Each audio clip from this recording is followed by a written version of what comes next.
Hello, everyone, and welcome back to the Rundown, where we talk about 2A news and conservative views. I will be your host today, Craig DeLuz, coming at you from the West Coast, the left coast, behind the Iron Curtain, otherwise known as the Sierras. And today, well, it's going to be just me and you. Fortunately, Mike was not going to be able to make it today. And, you know, that's what happens around this time of year. We're trying to finalize things, get things ready for the upcoming shooting, hunting, outdoor, and trade show.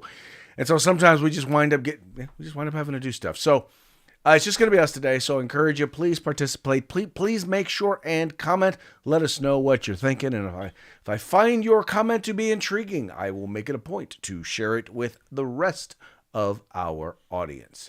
But because I'm on a little bit of a time crunch myself, let's do this. Let's go ahead and get right into the program. Well, but first, what we got to do is we have to actually give a shout out to our sponsors. We're going to start here with Hitman Industries. You can find them at hitmanindustries.net. If you're looking for pistol or rifle caliber barrels, they are the place to go. And by the way, if you are a first responder, you get a discount on your first order. So check them out today.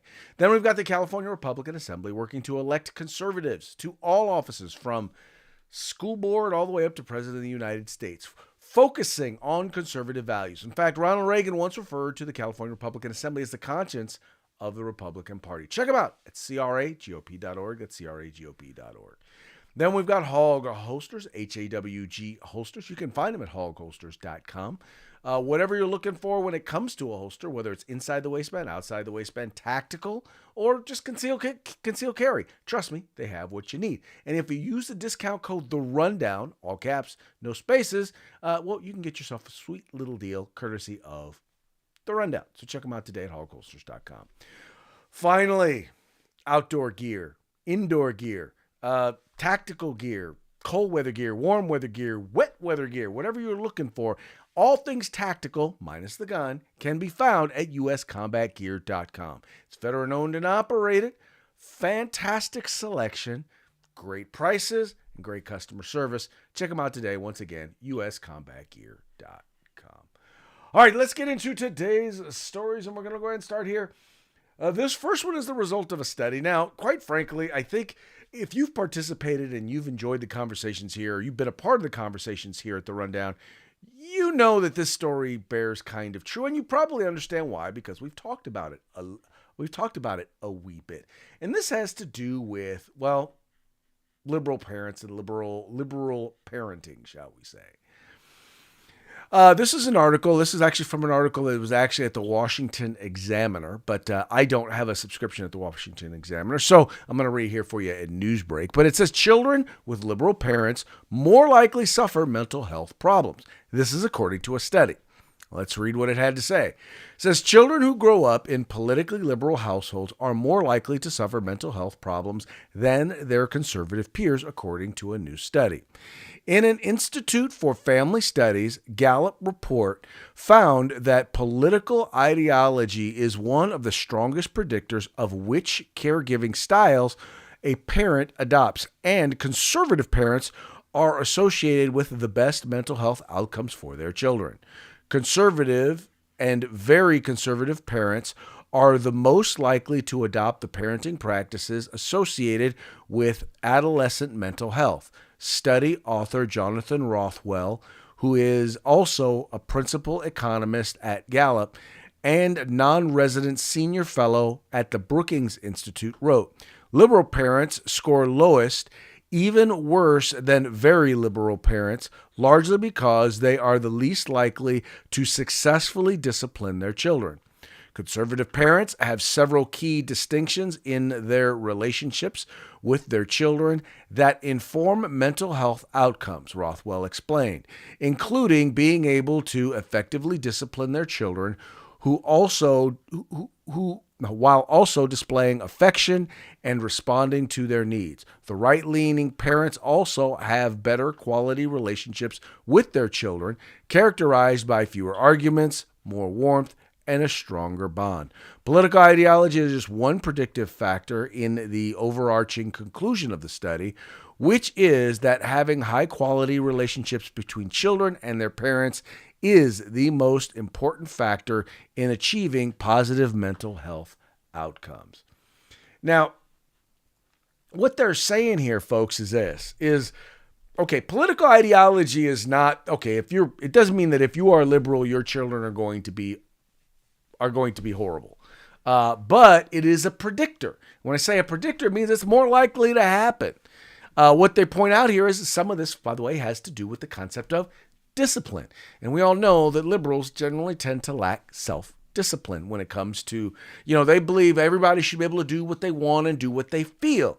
But see, conservatives generally govern based on the idea that, maybe we ought to do what's good for us and good for those around us, or in general, good for society. That means there's got to be a certain level of discipline, because you can't just do whatever it is that you want. You can't just go with however it is that you feel. You have to look at information, you have to look at data, and you've got to make sound decisions based on that. That's not what liberals do, at least not liberals today. Not the new progressive liberals. The new progressive liberals today, they want to do what you feel. Do what feels good. Don't worry about anybody else. You see, being a parent, part of your responsibility is while a child lacks self-discipline, because anyone who's had a small child knows that children lack self-discipline. You are their discipline. You are their self-discipline. You draw those boundaries for them until they are able to draw those boundaries for themselves. Now, for a period of time, they're going to adopt the same values that you set for them. But as they become adults, they are going to choose their own boundaries. Now, and I'll give you a great example. My parents raised me, my mother raised me, you always eat all the food off of your plate, right? That's what you do, right? We don't waste, because you know what? There are starving children in Africa. How many of us have heard this one, right? So you eat all the food off of your plate. Well, I did that, and I made it a point to eat all the food off of my plate as a kid, because I didn't want to get in trouble, as a teenager, because, well, I was now conditioned, and once again, I didn't want to get in trouble, or at least I didn't want to be griped at by my parents. When I went off to college, I kept doing the same thing, even though I was on my own, even though my parents were no longer there. They weren't paying for my food anymore. They weren't supervising me anymore. Until I remember I had been in college a couple of years, and I remember I was sitting and watching TV, and I was eating, and I remember thinking to myself, just all of a sudden it hit me. I am full. And yet I kept eating. And then all of a sudden I realized, why am I doing this? I don't have to clean my plate. I'm not at home with my mother. I don't have to if I don't want to. See, now I'm an adult. I was an adult who now, in my own home, I was an adult who can now set my own parameters. When I left home to go to college, because I could have stayed at home and gone to college at home, I decided not to, because as I told my father, there's only room for one man in this house, and you're not going anywhere. See, that's the sort of healthy relationship that we normally tend to make, or should have, with our children. In other words, there's a level of respect there. We're not equals. We're not equals. I am your parent. And I'll tell you what, my kids, I will always be my kid's parent. Doesn't mean that I don't have a greater respect for them and their decision making, because now their decision making impacts them and their family. I'm no longer responsible for them, right? Anyway, the point being is that here's the thing, though, that I think they didn't point out in the study, is one of the other things that liberal parents tend to do is when you think about all of this stuff, whether it's critical race theory, whether it's the LGBTQ movement, whether it's climate change, think of all the disasters that the left is saying is happening. Think about all of the impending apocalypses that are all happening. Think about all the racial hate that the left says is actually out there in America today, and how impossible it is, if you are a person of color, how impossible it is for you to get ahead because the white man is keeping you down. Or if you're the white man, thinking about how horrible a person you are because of the color of your skin, because you must be racist. You are white, therefore you are racist. And that's what they're teaching their children. Well, how does that not cause people to have mental health issues? How do you not go around with fear and frustration about the state of America? How do you not? How do you not have anxiety when the information that the left is putting out there via Mother Jones, via the Huffington Post, via CNN and MSNBC is so untrue, is so false. How do you not have a certain level of, for lack of a better term, paranoia?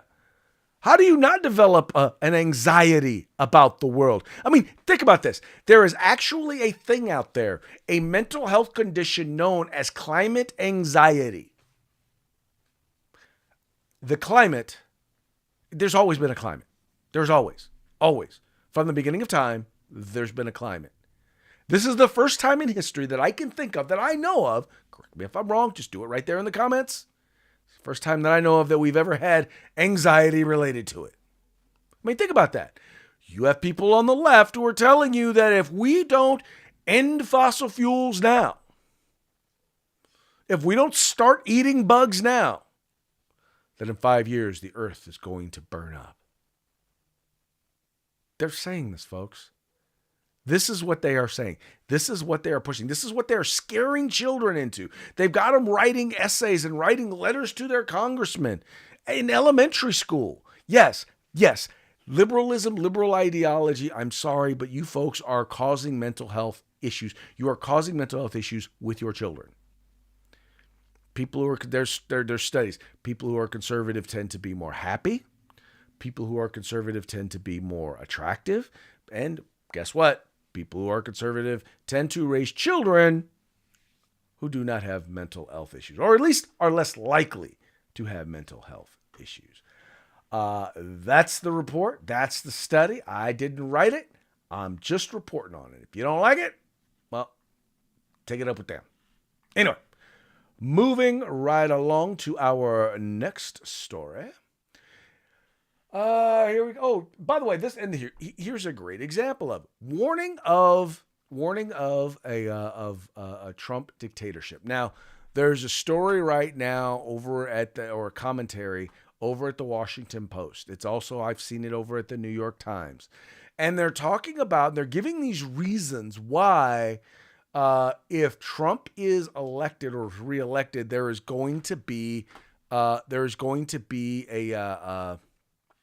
what's the word I'm looking for? He is going to be a dictator, right? Let me see. Hold on. Let me see if I can. I have the one from Liz Cheney. Let me see if I can actually find the actual article here. Washington Post, The Guardian. Dun dun dun. Now let's see. I'll just actually pull it up. I'm not going to pull up the whole article, but just so that you kind of see this. Here we go. All right. The fear of a looming Trump dictatorship. Now, you're reading an excerpt from today's Worldview newsletter. All right. Former Congresswoman Liz Cheney, and this is who they're leaning on, right? Because they know Liz Cheney hates. She's part of the political establishment that hates Donald Trump. Former Congresswoman Liz Cheney of Wyoming is the poster child of a Republican establishment abandoned by the party's far-right base. Now she's billboarding what may come next. In an interview with CBS aired Sunday, Cheney lamented the extent to which Republican Party had been co-opted by Trumpism, and said she feared the potential vengeful Trump presidency in 2025. One of the things that we see happening today is a sort of sleepwalking into dictatorship in the United States, Cheney said. Cheney's refusal to accept former President Donald Trump's false claims that the 2020 election had been stolen from him, and her decision to publicly rebuke Trump for his role in stoking the January 6, 2021 Capitol riot, got her ostracized from the GOP and cost her her House seat.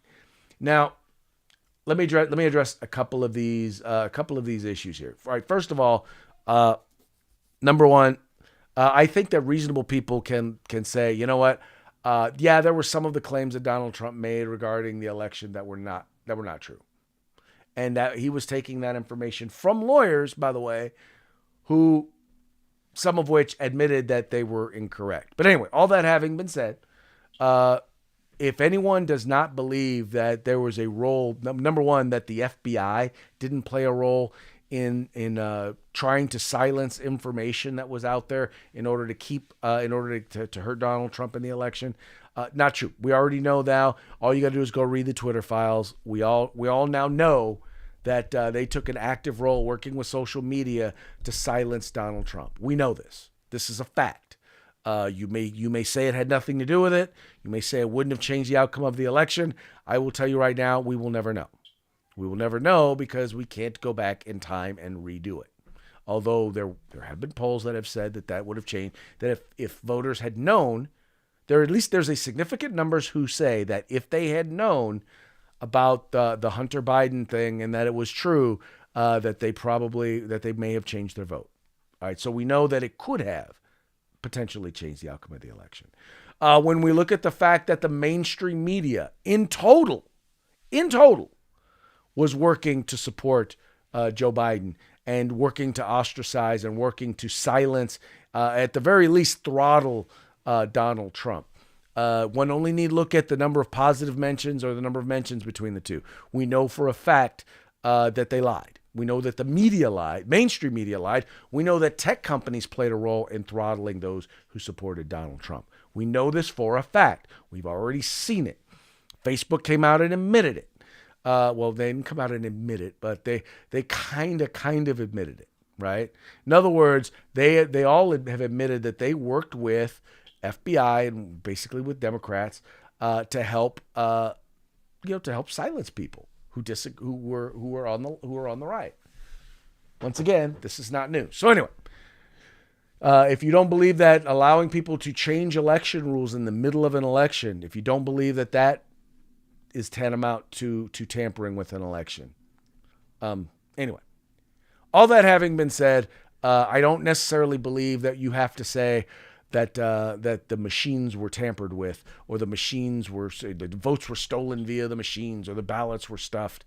I have not seen the evidence that proves that yet. I'm not saying it doesn't exist. I'm saying I haven't seen it, and but I don't necessarily need to see it to know, based on the information that I have seen, that it was definitely not a free and fair election. Anyway, all that having been said, Liz Cheney's biggest issue is she's part of the establishment. She's part of the establishment of the Republican Party that really, they're not very happy because Donald Trump doesn't represent them. Donald Trump is exposing them, and they don't like it. They just don't like it. Donald Trump represents the average everyday person. I hate to say it, but I don't hate to say it. He does. And really, the thing that he represents most about them is their frustration with the establishment, both the Republican and the Democratic Party establishment. One of the things that he was very effective at doing was implementing policies that Republicans supported. And the reason why he did that is because he knows his market. He knows his people, and he knows how to push policies that will help them. And he also had people in office that, when he did go awry, they made sure that his policies stayed on track, right? A lot of people, when they talk about this whole dictator stuff, they're focused on things that Donald Trump says. And I'll just tell you this, and I'll just be honest, frank with you. Donald Trump is, let's just say that hyperbole is his friend. He can tend to exaggerate. He can have at times, sometimes, a loose relationship with the truth. But having said that, I look at what he does. And because ultimately what it comes down to is, what do they do? Because liberals oftentimes say good things all the time, and then they turn around and they do garbage and they implement garbage policies. I look at what he does, and what he did was lower taxes for most Americans. What he did was increase the average household income as well as individual income for the first time in like 40 some odd years. What he did do was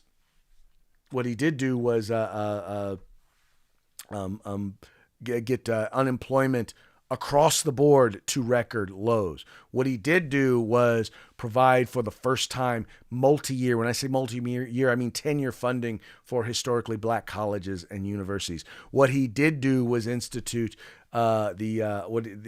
institute criminal justice reform. What he did do was create opportunity zones in order to help invest in urban communities or communities that were having a hard time developing jobs. What he did do was get 3 different Muslim nations to accept the right of Israel to exist.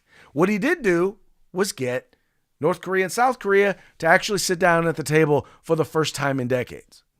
Now, I could go on and on about what Donald Trump said versus what he did. All I can say is what he did was pretty darn good. It was a lot more than, let's just be real, George Bush. It was a lot more than Bill Clinton. It was definitely a lot more than, well, I don't know if it was more than Joe Biden, because Joe Biden has done so much bad. He's done so much to harm this country. I mean, if he could not have screwed America over more if he intended to do it. I honestly don't believe he could have, because the man is just so anyway. All I will say is this, is that the man, people want to look at things that he says that he'd like to do, things that he'll throw out there, and that goes to the whole hyperbole thing. But once again, I would encourage you to take a look at what he actually did. And if you look at what he actually did, you look at the policies he actually implemented, they were very grounded. They demonstrated a good understanding of what America needed. And once again, it pretty much worked. And the only reason why he did not get reelected, was because it just wasn't that popular. People didn't like him. Mean guy, mean man, mean tweets. That's the reason why he wound up not getting reelected. Anyway, but I think people have found out, or at least people now understand, well, what do you get when you decide that you want to have somebody who you're going to worry a little bit less about how mean their tweets are and focus a little bit more on, how good their policies are. Anyway, I digress. Let's go to another story. California faces a $58 billion deficit. Now, this was one that I will tell you, it was interesting because I went to several different briefings while at the California School Boards Association conference in San Francisco last week. One I went to at the beginning of the week, and one I went to near the end of the week. And at the beginning of the week, you had people talking about a budget deficit. Well, let me clarify. Before the week, we were talking about a budget deficit somewhere around 25 billion in California. So 25 billion only, right? Middle of the week, the one I went to, they were talking 40 billion. Well, then by the end of the week, information had come out, and this was from a group called EdSource, which is a pro-education group, but it's definitely not a conservative think tank. How about that? It's definitely not a conservative think tank. But according to them, well, not them, I'm sorry, the Legislative Analyst's Office, now this is a legislative analyst, right? State to face $58 billion 3-year budget deficit, meaning it's going to be $58 billion and it's going to progress over the next 3 years. Now, mind you, this was a state that about a year and a half ago had like $100 billion surplus. I want you to think about that now.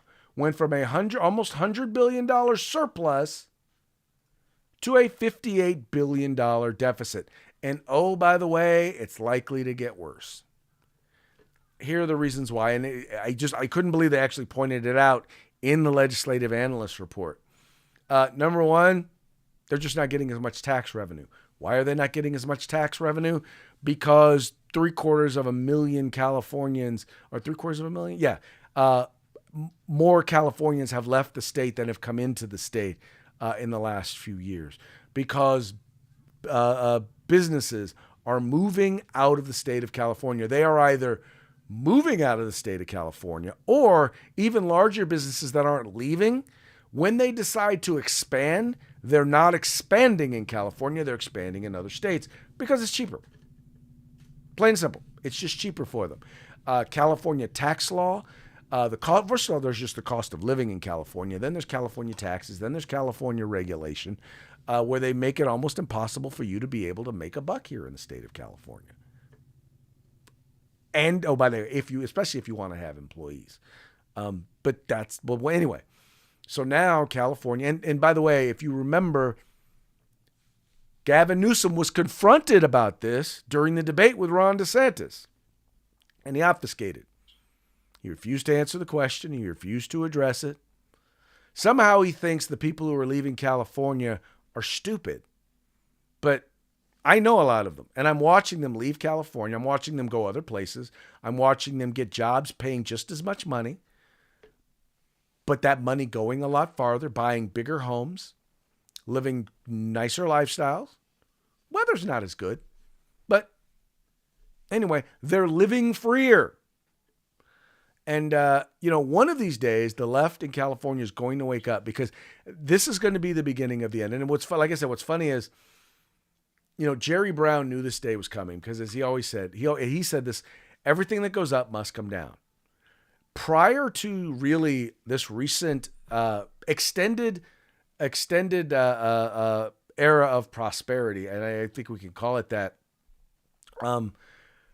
the economy was on kind of a 7-year cycle, 7 years up, 7 years down, right? In other words, after about 7 years, you can expect some sort of either a leveling off or actually an economic downturn. And we were pretty lucky, because we hadn't seen an economic downturn in the last decade. I mean, not since the 2008 to 2013. So we went about a decade. We've gone about a decade with no economic downturn. And so that's a pretty good thing. Now, a lot of that, I think one of the things that fueled that, now that I think about it, was when COVID occurred, we didn't necessarily have, what happened was, as a result of COVID, we saw an influx of federal monies. We did. And I think that a lot of those federal monies were used to buoy state spending. And now those funds are starting to run out, right? Those federal funds, most places, most school districts, for example, or most entities have to have spent all that money, I believe, by the end of 2023, 2024. So you're starting to see that the influence that money, that, by the way, wasn't really money because it was just printed. We're starting to see the effects, right? We're starting to realize that those entities that use that money to kind of keep living the way they were living, those entities are going to be looking at some hard economic times. Some folks, like I know we did in our school district, we used it to try and deal with one-time things, but also work to sunset some things that we know that when economic downtimes come, we're not going to be able to afford. So in other words, we used it to, I don't want to say pay off debt, but I won't say pay off debt, but we used it to get us to the point where we're able to handle leaner economic times, which is quite frankly what it really should have been for, but I digress. But not only that, now they're also dealing with the impact of the inflation that it costs, because now everything is costing more, especially in places like California.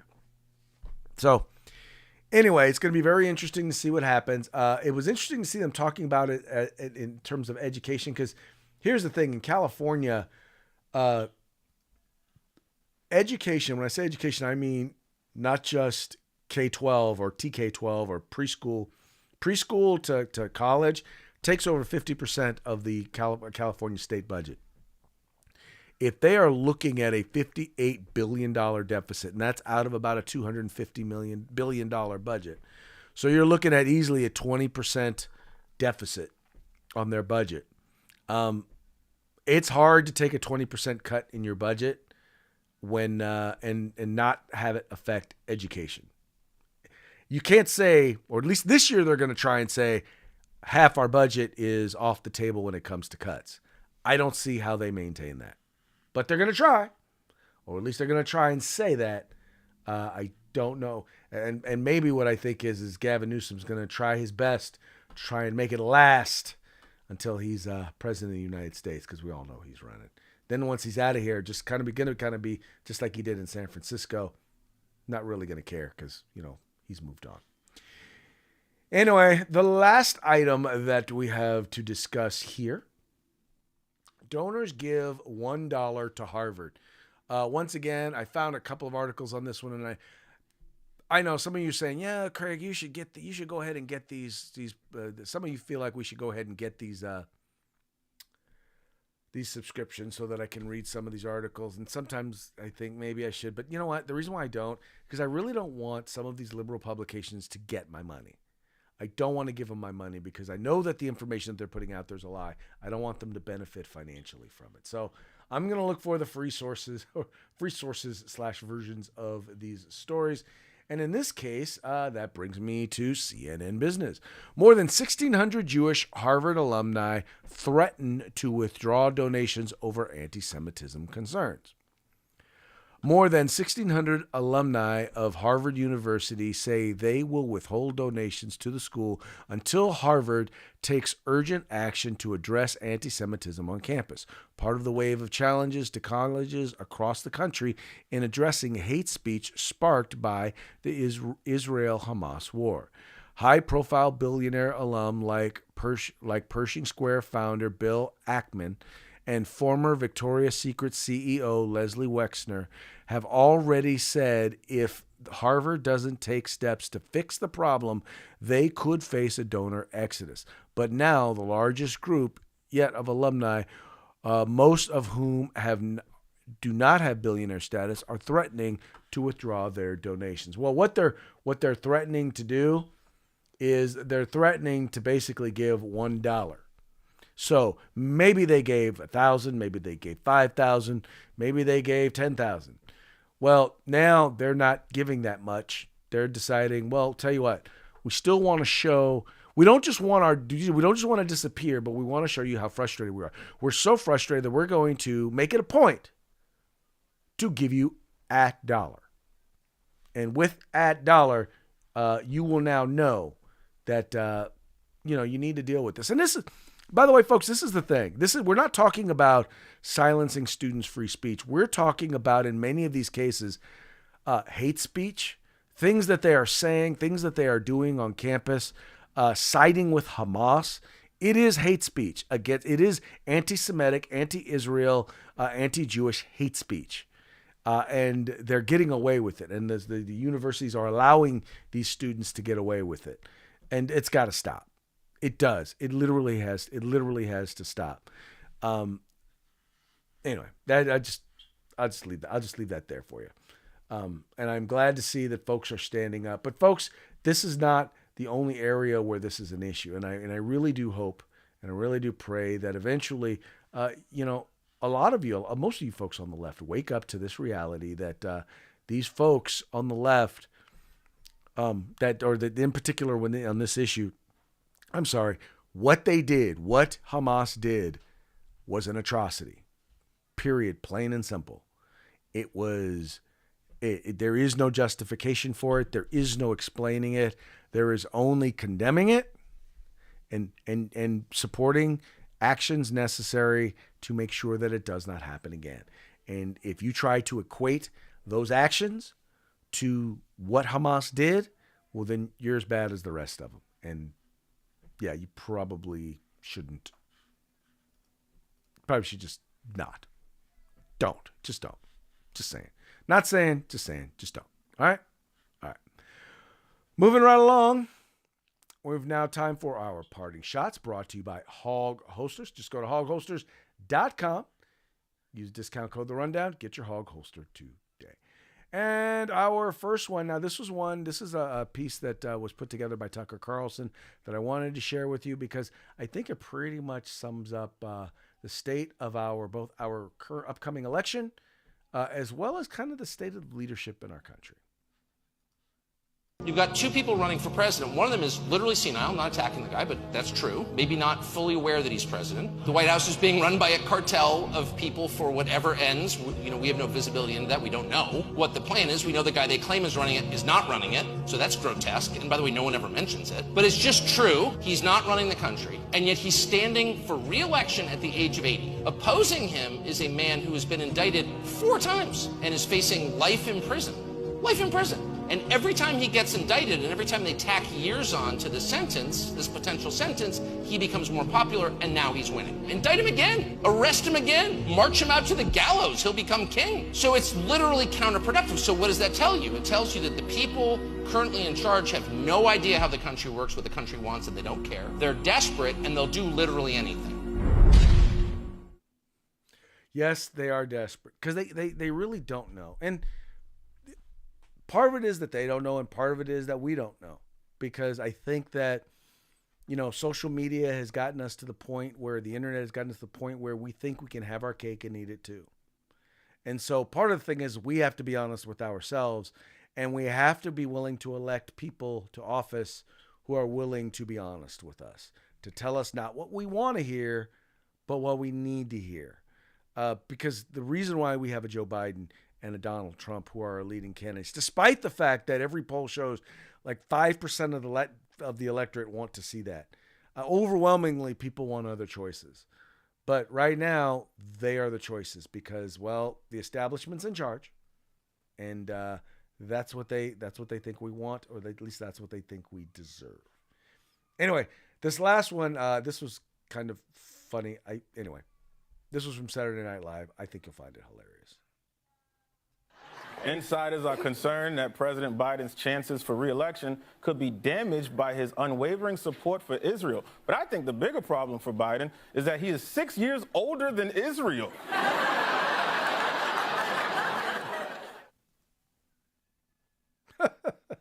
I mean, let's think about it. It is actually kind of more concerning that he's, only slightly older than Israel. Anyway, I digress. Anyway, folks, hey, that's going to be it for today's show. Please make sure, hit up our sponsors, visit our sponsors. Their links are in the description of this program. Hitman Industries, you'll find them at hitmanindustries.net. Rifle and pistol caliber barrels, available for you today. California Republican Assembly. If you want to be a part of California's future today, join CRA. Hog Holsters, just go to hogholster.com. Use discount code The Rundown, all caps. No spaces, one word. Get your hog holster today. And then best in outdoor gear, cold gear, wet weather gear, all tactical gear other than the gun. Just go to uscombatgear.com. And with that, we will call it a day. We will talk to you tomorrow. Tomorrow will be Taco Tuesday. We'll have a good time, and we will see you then. Y'all take care.